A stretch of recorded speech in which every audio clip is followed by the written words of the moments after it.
Hi, everyone. Good afternoon or good evening, depending on which area of the country you're tuning in from today. I'm Vicki Goodman, and it is my pleasure to welcome you to The Open Mind, a lecture and film series that brings together thought leaders at the intersection of science and culture for meaningful and relevant programs about mental health. The series is proudly sponsored by UCLA's Friends of the Semel Institute for Neuroscience and Human Behavior and the Resnick Neuropsychiatric Hospital Board of Advisors. We are honored to have with us today Lauren Sisler, Emmy Award-winning ESPN college football and gymnastics sideline reporter, and author of Shatterproof, How I Overcame the Shame of Losing My Parents to Opioid Addiction and How I Found My Sideline Shimmy, a memoir that she wrote 19 years after losing both her parents to opioid addiction while in her freshman year at Rutgers University. Through her bravely honest memoir, Lauren hopes to help other families who suffer, who too experience the grief, shame, and pain of addiction, and also deliver a message of hope that they too will find their sideline shimmy. Lauren lives with her family in Birmingham, Alabama, but today she is joining us from Marco Island, Florida. We are also honored to welcome Dr. Timothy Fong, professor of psychiatry at UCLA's Semel Institute, who is board certified in adult and addiction psychiatry and is the co-director of the UCLA Gambling Studies program. Dr. Fong, who will join Lauren in discussion, is also a member of the steering committee of the UCLA Center for Cannabis and Cannabinoids, whose mission is to address the most pressing questions related to the impact of cannabis legislation through rigorous scientific study and discourse across disciplines. Just a few housekeeping notes before we begin. Today's program will run for approximately 1 hour, with the last segment reserved for your questions. If you would like to ask either of our speakers a question, we ask you to please type it into the Q&A, which is located at the bottom of your Zoom screen. We ask your patience in that we have a lot of registrants today, and we may not be able to get to every question asked. Today's program is being recorded. It will be available for viewing on our website, friendsofsemelinstitute.org.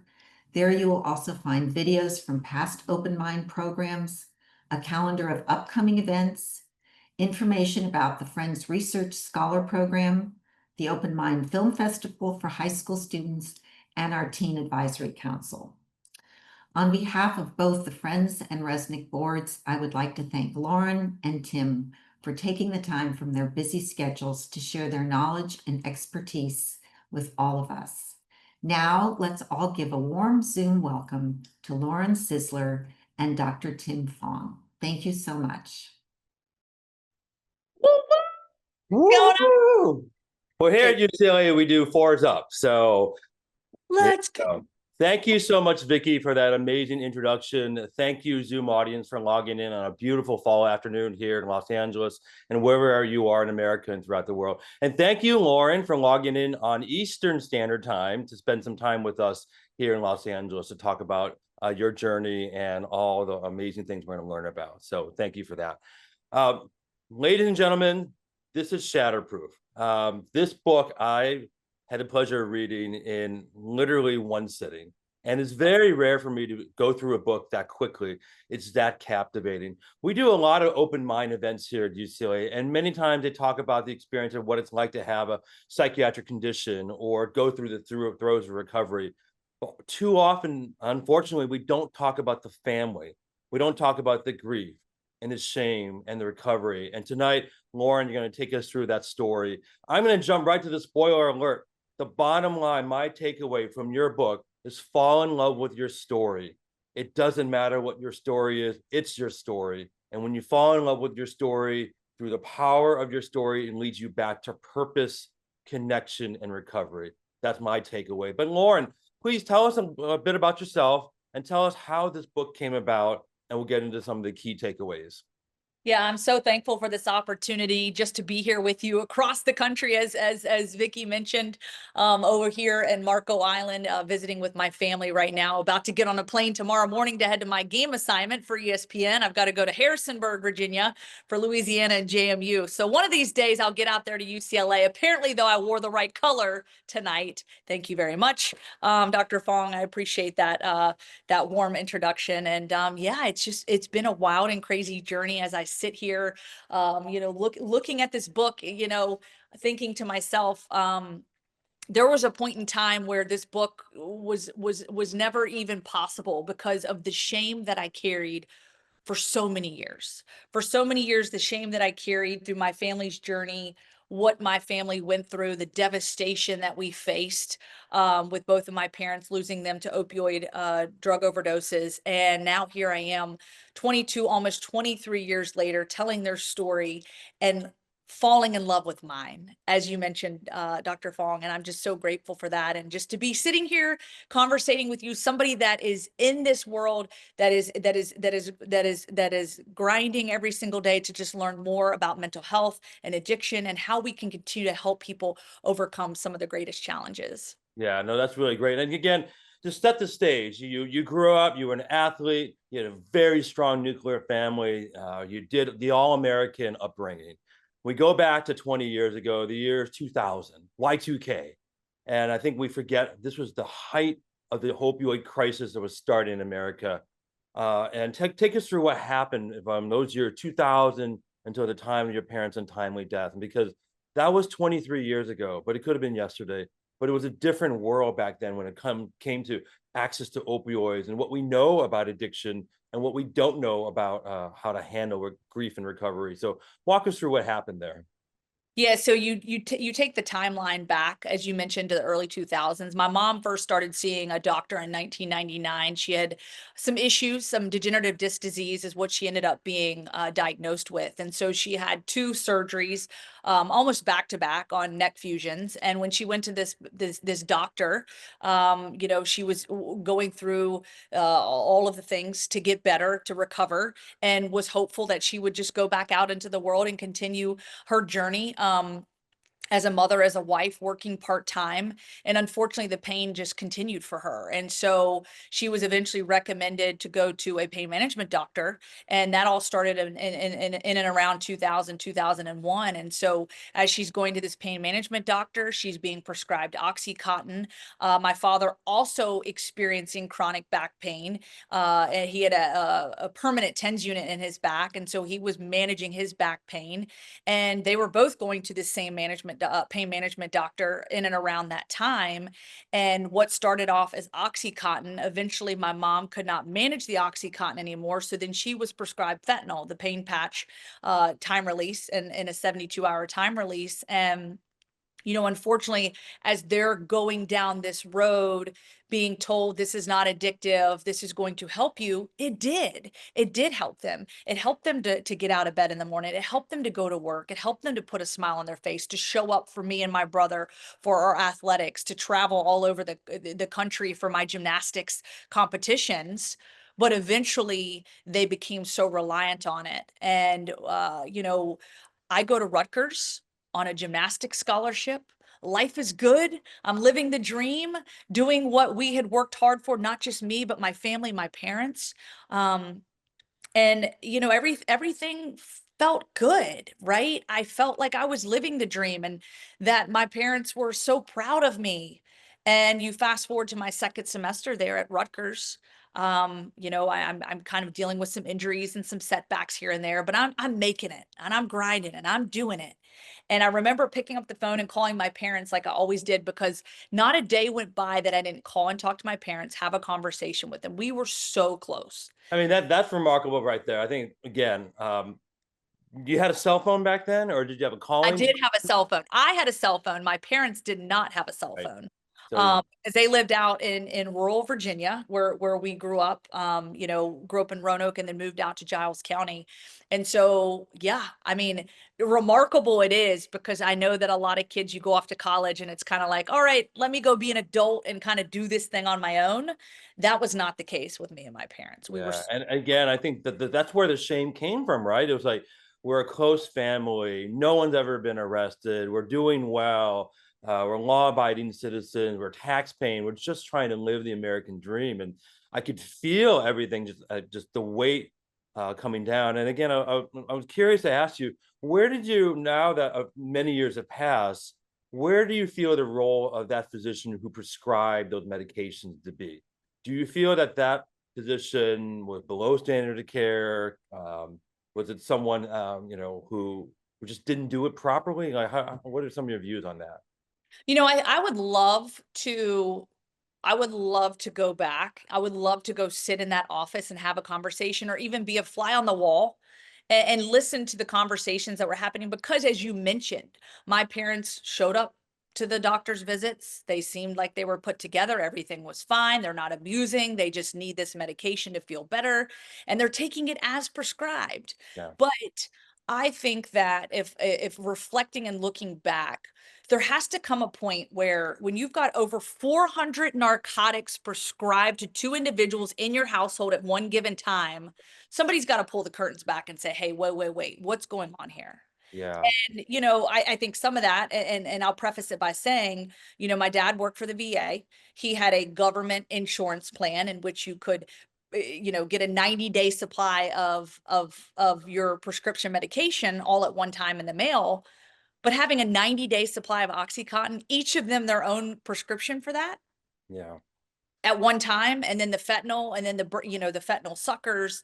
So it was just this combination of all these things that they Yeah. were taking at one given time. And so I do think that at some point the doctor should have leaned in a little bit more and said, hey, there's a reason this isn't working, and there seems to be a problem here. Well, thankfully our field's learned a lot, and those sort of instances don't happen anymore. We've done a lot of work in 20 years to reduce the oversupply, overprescribing, the easy prescriptions, and at the same time, though, opioids are still very useful for chronic pain, and of course that's an important thing. But I think one of the key messages here is that your parents did not fit the stereotype of people who had opioid use disorder. And we want to minimize what that stereotype is. And I think that led to a lot of the shame you felt, because how could this be me? How could this be our family? Your parents didn't go to 5, 6, 7 different doctors. They didn't buy it off the internet, right? They didn't get opioids from down the street. Those are the stereotypes that we see. And unfortunately, the intoxication and overdose they had did occur. I really want to focus on your key take-home messages. You had this unspeakable tragedy, and then you recover. Let's really focus on that, because the audience wants to know, how does someone recover from that when you're aged, you're a freshman in college, you're just beginning your life. How did you recover? How did you get through that grief? Yeah, I'll tell you, you don't ever think anything like that's going to happen. And you mentioned, right, there was no signs. Hindsight's 2020, but looking back, I'm literally in my dorm room studying for exams, get the phone call from my dad that my mom died. Get on the next plane you can. I'll be at the airport to pick you up. He doesn't show up. And now here I am, left with so many questions and very few answers as to what happened and how we got here, on this day, on March 24th of 2003. And I think the initial setback, right, when I go home and have to put together and plan a funeral for now my two parents, right? With literally $50 in my bank account. I'm 18 years old, trying to pick up the pieces. Thankfully, my Auntie Linda and my Uncle Mike were there. My mom's sister, Auntie Linda, really stepped in and kind of helped me to pick up those pieces, helped me to become an adult really quick and make a lot of those decisions. And then it was going back to Rutgers. And I think that was a key moment and a turning point for me. My Auntie Linda said, look, you got to go back to school. I'm on scholarship. I have a commitment to my university, my teammates, my program. This is what my parents would want. And I think that was a huge turning point for me, because the alternative would have been to stay home, Yeah. to grieve, to figure out how I was going to do this. But ultimately, I needed to go back where I had that support system. I had the people that were there willing to help me walk through this terrible thing, and to pick me up, to allow me to grieve, but also show me tough love. And that's one thing I want to highlight here with those that are listening. I think tough love is such an important part of this, because for a while there, I was floundering. I was flunking out of school. Okay. 2.0 GPA, my friends. You have the doctor in front of your name, Dr. Fong. That was my goal and my hope. I wanted to be a sports doctor, but yet a 2.0 GPA ain't gonna cut it, my friend. Right. So that's when I basically, my gymnastics coach, Crystal Cholet Norton, leaned in and said, look, Lauren, we love you. We're here for you, but you've got to do something different here. And I think that tough love was the very thing that kept me from sitting down and unpacking my bags and the mess of it all. And I think that's the first thing I want to point out, is that being able to pick myself up through all of that. And having those people there to love me through it, but also to say, hey, we're here for you, but you got to do the work too, my friend. And I Right. think that's a big piece of this, is that when we go through grief, when we go through trials and suffering, resilience is a key piece to this, but you've got to be willing to turn the key on resilience. It doesn't just happen for you. The thing as I was reading your book, I kept wondering, okay, how does someone get past this? How does someone lose their parents, their world turned upside down? How do they move forward? And you highlighted resilience. We use that word a lot in psychiatry and mental health. Develop resilience, develop grit, be strong, but we don't tell people exactly how to do it. And you mentioned a couple of things I want to highlight. You had mentors, you Mhm. had a strong community connection, you had people around you who were firm. Yes, tough love is a great term, but they were firm and they were consistent. They didn't enable you. But you also had the power of sport. You had the power of community in your coach and in your teammates and in your classmates at Rutgers, right? Mhm. And the other thing was you to borrow from a phrase from a movie, one of my greatest movies of all time is Shawshank Redemption, of course, is you get busy living or you get busy dying. And you moved forward. You went back to school. You pivoted. One of the things I took away from this, you had what I call passionate curiosity, to say, you know what, I'm going to be flexible enough to start asking questions. When you said in that book, I no longer can be a doctor, and you called your aunt and said, you know what, I'm afraid to tell my aunt that I'm no longer going to be a doctor. And she said, that's great. Do what you love. Find something else. You pivoted because you were flexible enough. Those are the real details of resilience I think we really want to highlight. And we never get to talk about it much. We just say, oh, be tough, be resilient, move forward. I was curious, during that first year of your grief, did you get any professional therapy or counseling at Rutgers? Yeah, that's really good, and great to point that out. I was very resistant to it at first, I'll be honest with you. I was just like, I don't need your help. Like, it was very, I just felt like, because there is the shame and the stigma that comes along with mental health, with therapy, and get a counselor, right? There's something that's attached to that very thing. And I'm like, okay, I don't need your help. But then it was like, wait a sec.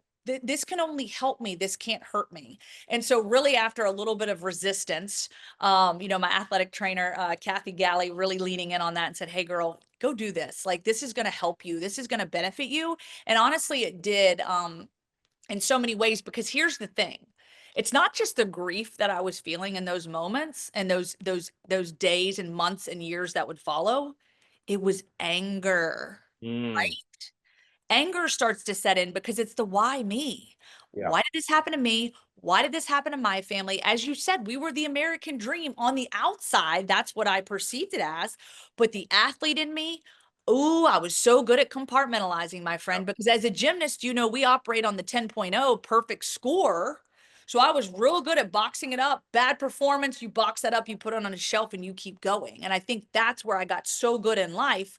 And so there was a benefit to it. But now through therapy, and even now today, 22, 23 years later, it is unboxing and unpacking some of those things that I learned to do so well to help better understand why I am the way I am and how to better serve myself and others in the community through my experiences. Well, again, it was 20 years ago, believe it or not, right? It was 20 years ago. I'm Generation X, you're probably millennial, right? I'm like on the fringe, And yeah. fringe, right? But it's a very different time, and but the messaging there is so important. The importance of professional mental health, the importance of addressing shame and stigma. The grief you went through is the classic 5 stages: denial, anger, bargaining, grief, acceptance.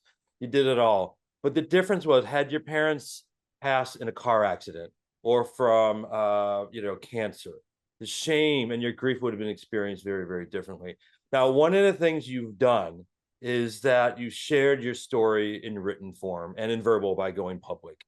Unfortunately, the opioid crisis over the last 20 years, we know that in roughly 80 to 100,000 households every year in America, someone has passed. And many more have had, emergency room visits and, very difficult times. Take me through your decision. After you graduate Rutgers, you get into broadcasting, you start pivoting, you find your way, you work hard, you go up, you get hired by ESPN, you get married, you have a son, you establish your life. Take me through that decision point to take your story and turn it into a book. And what was it like writing that book? Whew, man, I'll tell you what. If you would have asked me 20 years ago if a book was ever going to come into play, the answer would have been absolutely not. And then just even in this journey, really the process that it took for me to have the courage to openly share everything that I have in this essentially tell-all book, as you mentioned, Dr. Fong, is in many ways probably more remarkable than I'm even willing to acknowledge or admit. And I think a lot of that is because of the shame I carried. Look, for 7 years, my very best friend in the whole world did not know how my parents died. Right? So you ask yourself, well, how does that happen? Because I literally spent years running from reality and telling a sugar-coated truth, which was mom died of respiratory failure, dad died of a heart attack, because, oh, by the way, that sounds so much better than my parents died of fentanyl overdoses. And Right. so I literally shared that for years and years and years and years. And finally, when I got to this crossroads, this intersection, 10-year mark, very first time I opened up the toxicology reports to acknowledge on a piece of paper that my parents ingested a lethal amount of fentanyl. Okay. And so all of a sudden this timeline's happening and I'm starting to realize especially as a sports reporter, so I work for ESPN, I tell stories for a living, and yet I wasn't even real with my own story, did not want to acknowledge the truth of what happened. And so this was not an overnight phenomenon where I just suddenly was like, boop, I'm going to tell my story. It was very much a process, but in that process, it was the little things that started to open me up. And really my auntie Linda, once again, encouraged me by saying, look, your parents aren't defined by how they died, but by how they lived their lives. And that became really a movement for me to say, hey, it's not about preserving a legacy, it's about building one now. And so how do I do that? That is being truthful and honest and sharing. And when I tell you, my friends out there listening, when you can step into the truth, the shackles of shame, Yeah. and I found this freedom. And when I experienced that freedom, I felt like it was such a gift. And now it's like, all right, pen to paper, let's give this same gift to other people and give them that encouragement and really that empowerment to say, hey, this is my story and it matters. And there's parts of it that are wonderful, but there's parts of it that absolutely suck. But that is Right. part of your story and your legacy. And when I was able to get that on paper and get that out there, let me tell you, healing in so many ways. And also, there were so many black holes, things that I had no idea. So many questions still, 20 some years later, a gazillion questions. But writing this book forced me to go deep on that and to really answer some of those questions. I had a co-writer, Holland Webb, who really helped me, dug deep into Yeah. some of those questions. And I will tell you, I think that was the game changer for me because as an author, I'm thinking like, I could have put some of this on paper, but I don't think I would have nearly gone into the depths that I did because I think that there was still part of me that was afraid of what the story would unveil, and then who cares? Those are Right. the things I Right. grappled with for so long. Well, when did you write it? What year did you write it? So we actually started the process in 2022. It basically took 2.5 years from start to finish to really kind of get it together. And I call it like having a piece of clay, and you just like mold this piece Yeah. of clay. Yeah. And we dropped October of 2024 was the ultimate publication date. The paperback just came out as well on Amazon. And so, it's just been wild to go on that journey and to be here sharing my story openly and proudly. Yeah. And, again, the thing we say to a lot of folks, the antidote to shame is empathy. The Empathy. antidote to shame is compassion.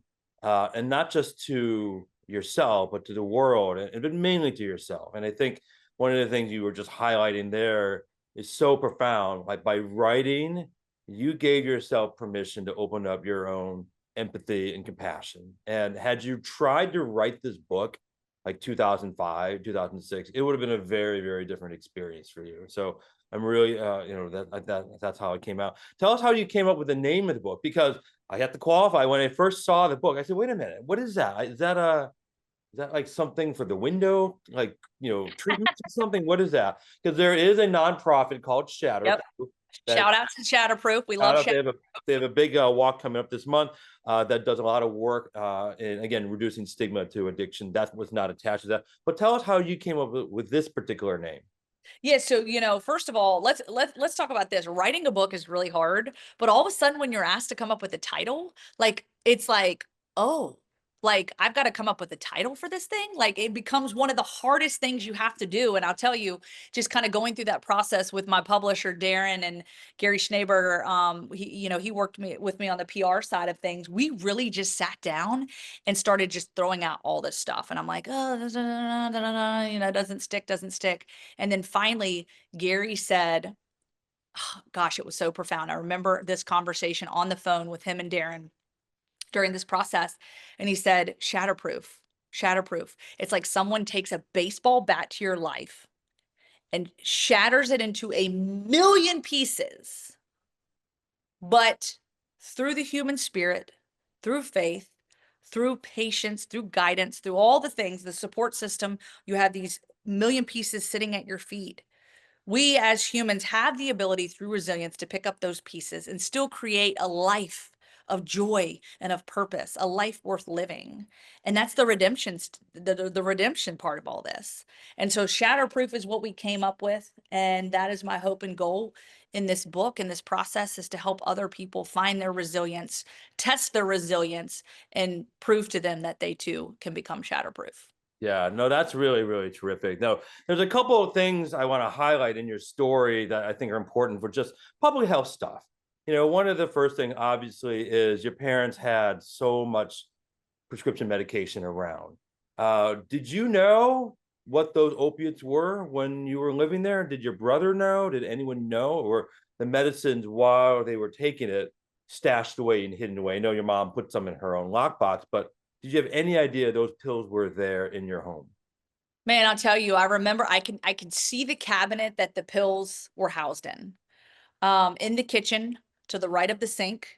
I remember that cabinet, but it never to me was alarming because, a lot of it, some of it was ibuprofen and Maalox and like just the typical stuff. But when you saw the prescription drug bottles in there, there was never a point where I'm just like, huh, this seems alarming. And then to add to that, the fentanyl suckers that my parents were constantly sucking on, Right. for the last few years of their pain management journey, in my mind, once again, I was told this is helping, this is making us feel better. And who am I to dictate whether or not that very thing is something that they need or don't need? And I Right. think that my parents did just such a good job of making our entire family believe that everything was okay. And as Yeah. you read in the book there, Dr. Fong, the Thanksgiving where my dad overdosed, he overdosed. We wake up to that. He goes to the hospital. I leave the hospital after my dad survived the overdose, being told it was a bad reaction to medication. In my mind, a total fluke. blood pressure, cholesterol, Yeah. whatever. And so I go back to Rutgers thinking everything's fine. Yeah, and And from a certain point of view, it's correct. That's exactly what happened. The adverse reaction, it was too much, it was too high of a dose, but obviously, there was much more underneath that. yes, and I think that is the narrative that was continued throughout our household. And I think that is the struggle that I sometimes have in the communication aspect of it, because, I often wondered if my brother knew more. My aunt and uncle were around it. We as a family, my grandparents were around it. But once again, everybody comes back to the table with the same notion that there's this issue. They're dealing with this high level of pain, Yep. but it's being managed. It's being managed well. It's helping them to survive, to thrive, to do the best they can every single day to continue. So there was no indication that there was anything really amiss. But then when all broke loose, my parents pass away, then we also find this mountain of debt. The finances are in total disarray. And then you add to that those last few years, basically everything comes unraveled Yeah. right before our eyes. And yet it was so concealed and so hidden. And that's the story of addiction, and 100 different families, 100 different stories, and in your family, it happened fairly quickly. Your parents did a very good job of concealing it, but it's not like they were manipulating anything. They were just doing the best they can. They had physical pain, they had emotional pain, and they were doing what they could. What I highlight now in 2025 households is we really encourage any household that has extra or controlled substances to dispose of the extra ones that are not being used, Mm. to make sure that they're locked away. But also to have Narcan, naloxone present, which is the opioid medication that reverses any sort of overdose. Narcan and naloxone in 2003 was not available on the market.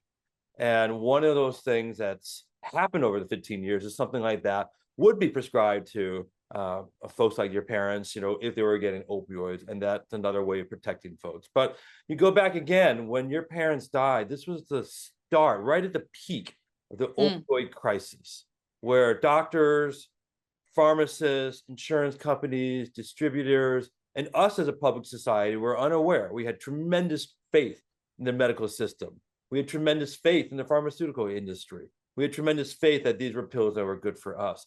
But I want to rewind a little bit and capture something about your parents' physical pain. Where did that pain start from? Was that just from stress, physical overuse? Was it from not taking care of their body, brains, and minds as well as they could because they put all their energy into their kids? Oh man, such a great question. I think there's a lot to unpack there, and probably impossible for me to know the exact correct answer to that. But I would say definitely a combination of all the things. So my dad was military. I was born in Guantanamo Bay, Cuba. He did deal with PTSD. So the psychological, the mental distress of that element to it, right? And so he actually struggled with alcoholism. That was something that was known to me as a child. Didn't understand it, but I knew it. Like I knew it was there. Um, so that's one layer. But in terms of overall health, I wouldn't call my parents like the epitome of great health, like, going on 10-mile runs every day and eating the healthiest of foods. Look, I indulged some ice cream sundaes with my dad from time to time, a few times a week, maybe. So I wouldn't call it the epitome of health, but outwardly speaking, my parents did look fairly healthy. And I think the blood pressure and the cholesterol and the heart diseases on my dad's side. And so I think that was kind of a known issue. And to be honest with you, I think that was in the back of my mind of fear that, my dad could potentially have a heart attack one day. And that, I knew that there was a potential for that. But it was something I didn't try to think about often. Yeah. But as far as then the mental piece of it, I think that's where things started to wear down on them, because think about it. We're in this vicious cycle. You're taking prescription drugs for the pain you're experiencing, right?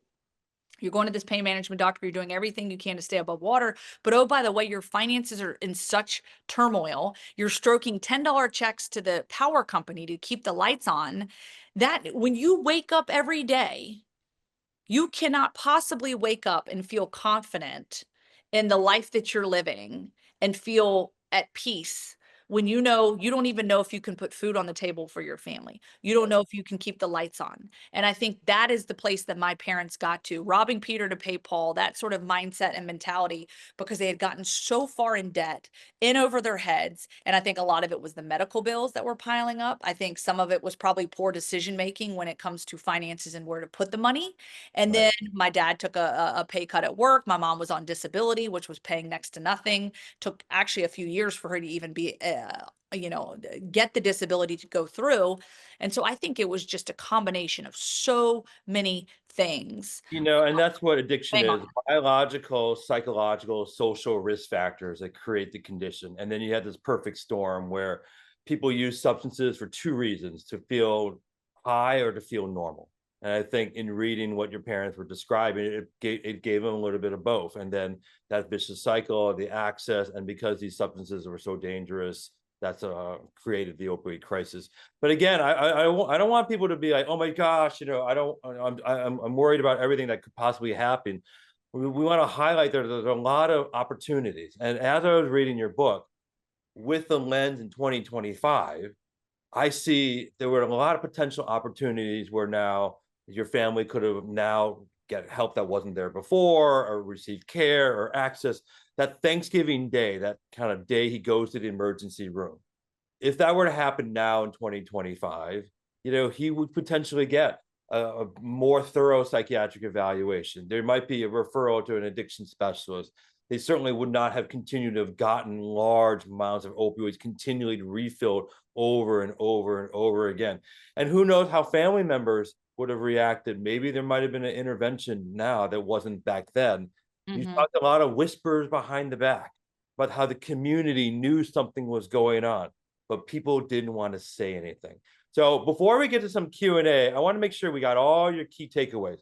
Now, without giving away any other spoilers, what would you say are 2 or 3 other main takeaways from your book you'd like the audience to know about your story?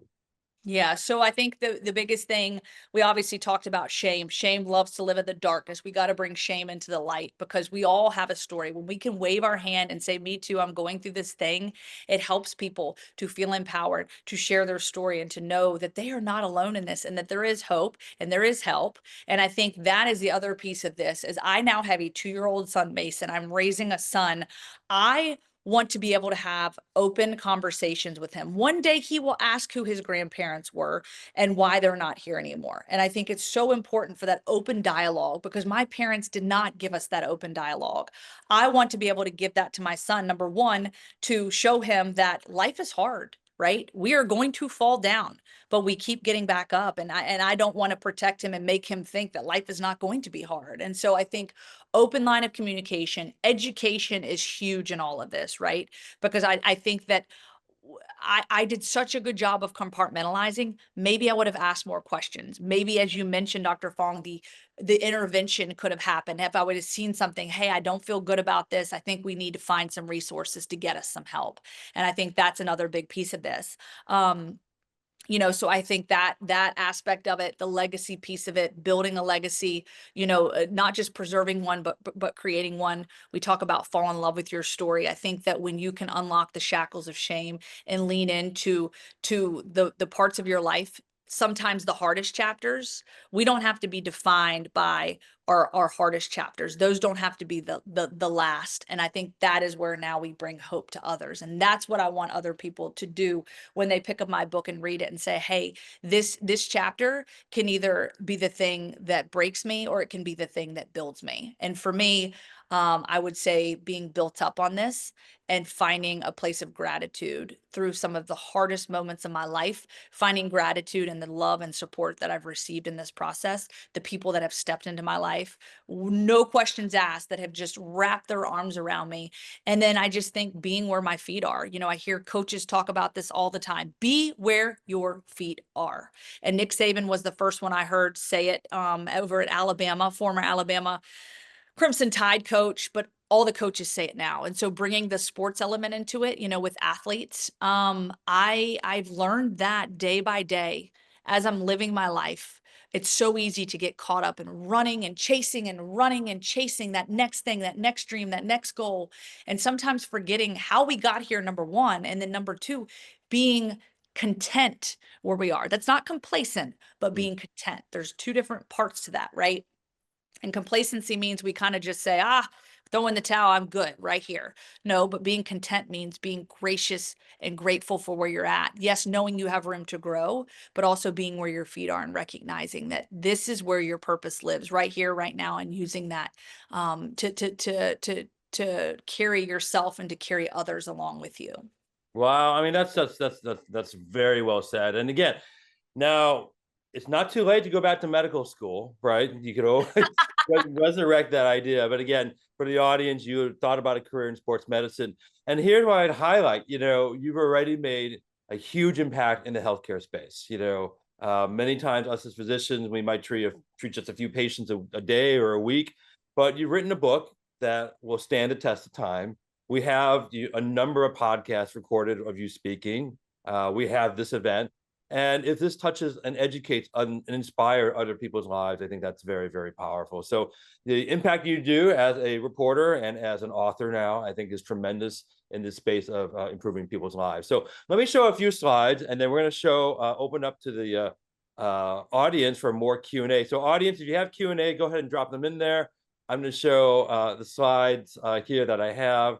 This is not in any way a scientific lecture, but this, again, is just a cover of the book, How I Overcame the Shame of Losing My Parents to Opioid Addiction and Found My Sideline Shimmy. Where was this photo taken?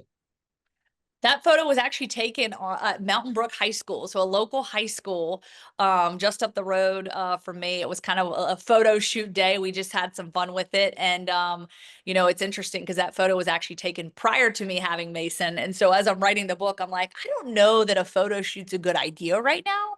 So we're going to reach into the bag and grab one of those bad boys, because honestly, where this picture was taken is the turning point when I really started to become vocal and use my voice for a platform. So I feel like there's a good tie in there, and that's the story. Very good. Here's your website, laurensisler.com. Boop, boop, boop. I encourage folks to go on there. I didn't realize you have merch. You have some bracelets that have some affirmations that are very great. Yeah. You have a number of your speaking. Ag City, baby. You got it. And you have event planning. So anyone out in the audience would like Lauren to come out and speak to high school students, college students, parents, you name it. I think this is a great opportunity for folks to reach out, and you can find you directly there on laurensisler.com and all your amazing socials there. For folks looking for support in this area, there are so many amazing resources. I've highlighted two here. This is the Opioid Response Network.org. This is funded by the federal government, SAMHSA. If you are an educator, if you are in the community and you want you want experts to come in and talk to your organization to talk about opioid use disorder, this response network, you can get an expert trainer like myself to come out, do it in person or do a webinar to spread the word and talk about various things regarding opioid use disorder and prevention. This is the Partnership to End Addiction. This is like Shatterproof, another very well-regarded nonprofit in America, but this particularly has family resources. One of the things, Lauren, I'm sure you recognize, finding resources for families who experience a loss, who've experienced an overdose, is not as simple as you would think. Of course, we have 12-step support groups every single day and night for family members, but getting a therapist isn't easy, or jumping online. Sometimes you just don't know where to go. And I encourage, this is a good starting point because this nonprofit has tremendous amount of family resources and community information there. For those of you in Los Angeles, this is my actual contact information. That's my phone number at UCLA and my email. If anyone has questions, comments, suggestions, observations from the field, and in particular, if you are in Los Angeles or anywhere in California and you're seeking help for a family member or for yourself regards to addiction care, addiction psychiatry, you can send me an email. I'd be happy to help you navigate through the treatment systems of UCLA Health and the various other parts in LA if you need help for addiction or mental health needs. So oftentimes I recognize how hard it is to find help. And I was thinking about, again, even your parents, Lauren, if they wanted to get help, and they were ready to get help, where would they call? Who would they know to call? Would they start with their primary care doc? Would they go to the internet that didn't exist in 2003? So Yeah. finding help and finding high quality addiction care, I think, is super important. That's some of the things that we want to do. But first, before we get to the Q&A, this is the most important thing. It's time for us to do the sideline shimmy. I want you to go ahead and tell the audience a little bit about what this is. What is the sideline shimmy? Woo! Sideline shimmy, my friends. Hey, it is my grounding exercise. The sideline shimmy is something that was born on the sidelines of college football. People say all the time, do you still get nervous? And I'm like, heck yeah, I still get nervous. I get nervous when I get out there. And so I used my dance skills. I used to be a DJ back in the day. DJ Sisler, wiki wiki. Use my dance skills to get it going on. And so as the guys are running out of the tunnel, the adrenaline's rolling, you got fans screaming, everybody's ready for kickoff, and I'm sitting there, my heart is pounding and my hand is shaking, and I'm like, ooh, some of the nerves. So the dancing helped to bring me back down to planet Earth and help to redistribute some of those nerves. So little did I know it was actually part of therapy internally for me and my body and my nervous system. And so the sideline shimmy was born, posted it on social media, it became viral, and now the fans demand the sideline shimmy. You have a copyright on that? I need to. I probably need a trademark on it because, it's one of those things. Hashtag sideline shimmy. You'll find it. Hey, and those of you who want to be challenged by it, give us your best sideline shimmy. Hashtag us, tag me, collaborate with me. I would love to see your shimmy. And what the shimmy is, it's not just dancing. It's a way to find joy in your life.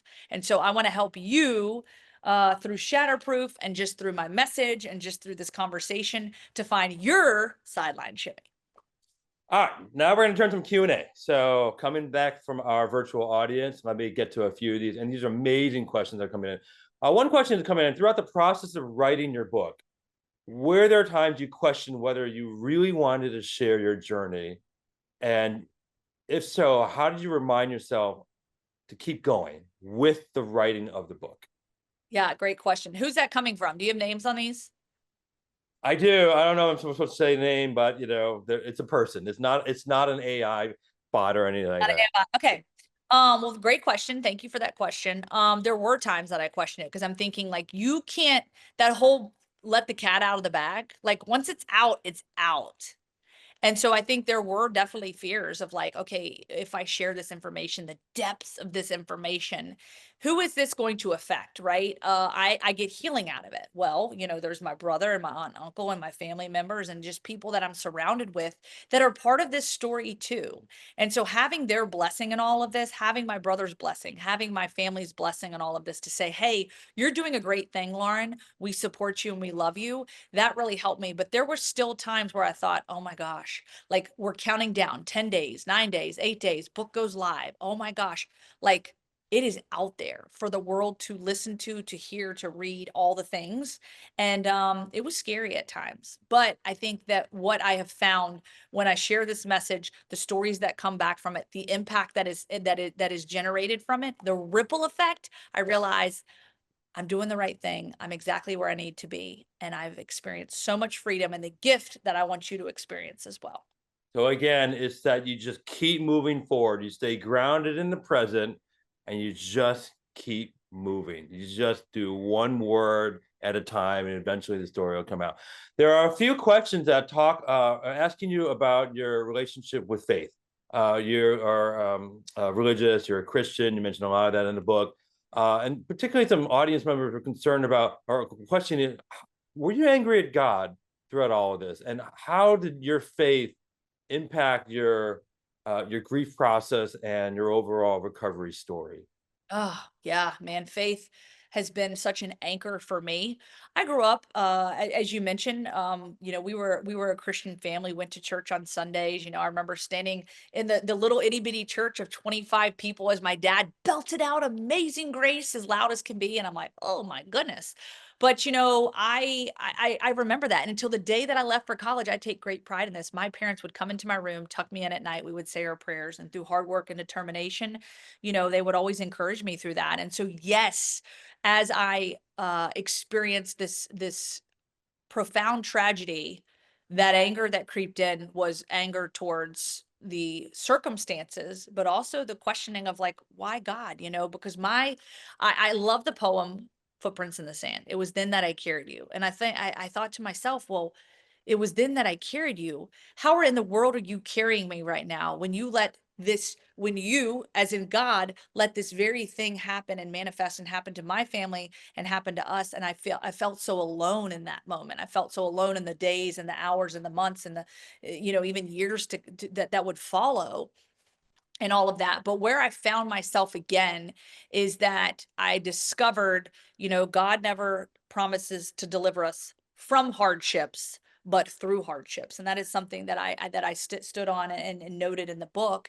And that is something for me that I continue to this day, because it's so easy to get caught up in this thought, well, if I just pray a little bit more, if I just believe a little bit more, like everything's going to be okay, it's going to be fixed. No, we aren't promised that. But in this journey, in this process, we are promised to be delivered through those hardships. And I think that is where I have found my faith even more, and it has blossomed. And really, that journey blossomed when I was at Rutgers, getting involved in Athletes in Action, and then it growing from there. And just my walk in faith, my family, my husband, I think without faith, whatever that looks like for you, there has to be belief and there has to be hope and the things that we can't always see.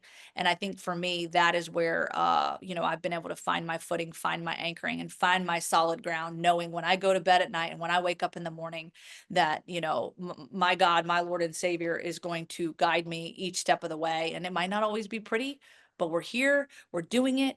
And as you said, Dr. Fong, it is one foot in front of the other every day.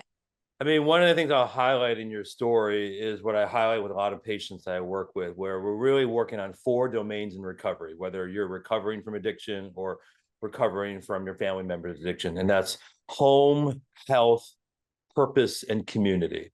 And if you work on those 4 areas, recovery likelihood is going to be a lot stronger. In your case, you were very fortunate to have those 4 domains and really work well. And even in the community domain, again, community of church, community of work, community of sports, community of your neighborhood in Virginia.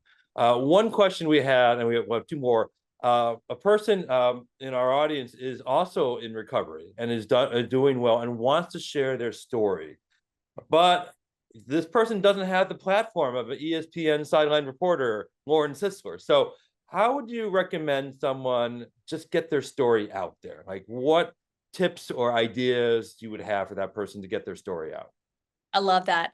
First of all, when you think about the platform piece of it, know that your platform is your platform. And whether that is one person sitting on the couch next to you or at the coffee shop next to you, or that is in a group setting or on a stage for all to hear or on social media or whatever it is, your story matters. And there is a ripple effect to be had. And even if one listening ear takes that story and gets to listen to that, you've done something and you should be very proud of yourself. And I would say this, it takes time. It's a nonlinear journey.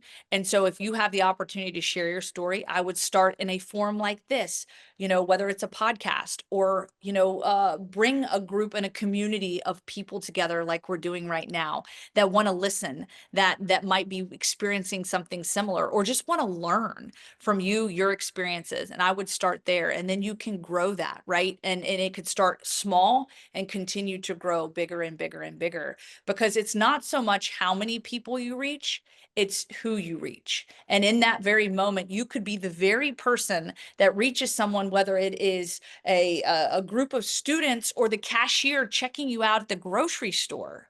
You could be the very thing, because of your story and because of your heart and your message and your willingness to be brave enough to say, me too, I'm going through this. You might be the very thing that unlocks their prison and helps them to unlock the shackles of shame and helps them to find that door to walk through to hope again. And I think that, And you said it isn't just who you reach, but it's the act of telling your story. And when you mentioned finishing the first draft or finishing the final draft and the feeling you got. So oftentimes the storytelling is so healing for yourself in recovery. So I think that's how you get started. You tell your own story, you earn it and you get it out there. Another question here that we have is about how your family members have responded to you taking your story and really essentially your family story so public, how have they responded to the book and the various public attention brought to it and brought to the family? It's been an incredible journey. And as I mentioned, there were a handful of people that really I needed their blessing to make sure that they were okay with me sharing my story openly and publicly. And my auntie Linda, of course, being one of them, my uncle Mike, they were big and sharing a lot of information and details to add to the book. But another person, as I mentioned, was also my brother Alan. And my brother unfortunately is no longer with us. He passed away in November. And, he was dealing with some health issues, so an unexpected loss for him. And that has been a journey for me in the healing and the grief process, trying to figure out how to process that and to better, understand once again my family of origin now gone, and dealing with that has been a big challenge. But the one thing I will say is that if I would not have had the blessing of those family members, my husband included, my husband John, um, it would have been hard for me to push go on this and publish this book, because I needed that blessing and I needed that to really push me forward. And so the response has been resounding, and really just the pride that people have taken in this story. It's been so cool. My family has been so big on this, and I often get requests, hey, can you send a signed copy? My mother-in-law is always asking me, hey, can you send me a signed copy? And my cousins and everybody around. So the copies are flying out the door, and I have a lot of advocates out there helping me along with it. And so it's been just a huge blessing, and I'm grateful for it. And just grateful for y'all's support for just doing this. I met Vicky, and I met Wendy actually a year ago, during the Kennedy Forum, and it was amazing. And then here we are a year later doing this dang thing, and I'm excited about it. And I'm just grateful for you guys. So with that, I see Vicky is reemerged. We are at time, but thank you so much for your time and your attention, and for sharing your story, falling in love with your story again and again. I want to thank the audience. And again, Lauren, we haven't met before. At some point we will. You and I both love sports. I really believe in the power of sports. I had my UCLA shirt on. Perhaps UCLA is in the college football playoffs this year. I'll see you there at the sideline. All right. Kicking it back to you, Vicky. Thank you guys so much. Once again, I appreciate you. Would love to connect with you. Hit me up on social media. Hit me up, laurensisler.com. I will answer your emails. Would love to connect with you if you have some feedback. And much love, everybody. And Vicky, Wendy, the whole group there. So appreciative. Lauren, Tim, gratitude to you both. This was an incredible program. You inspired us. You shared so much wisdom. Your personal story, Lauren, is so moving. And thank you for writing the book. Thank you for finding your sideline shimmy and inspiring all of us to find ours. Tim, as always, you're remarkable. You're an incredible host, moderator, and such an expert in your field. Thank you for educating us today. Thank you to everybody who tuned in. We are so grateful that you were here. Thank you for the privilege of your time.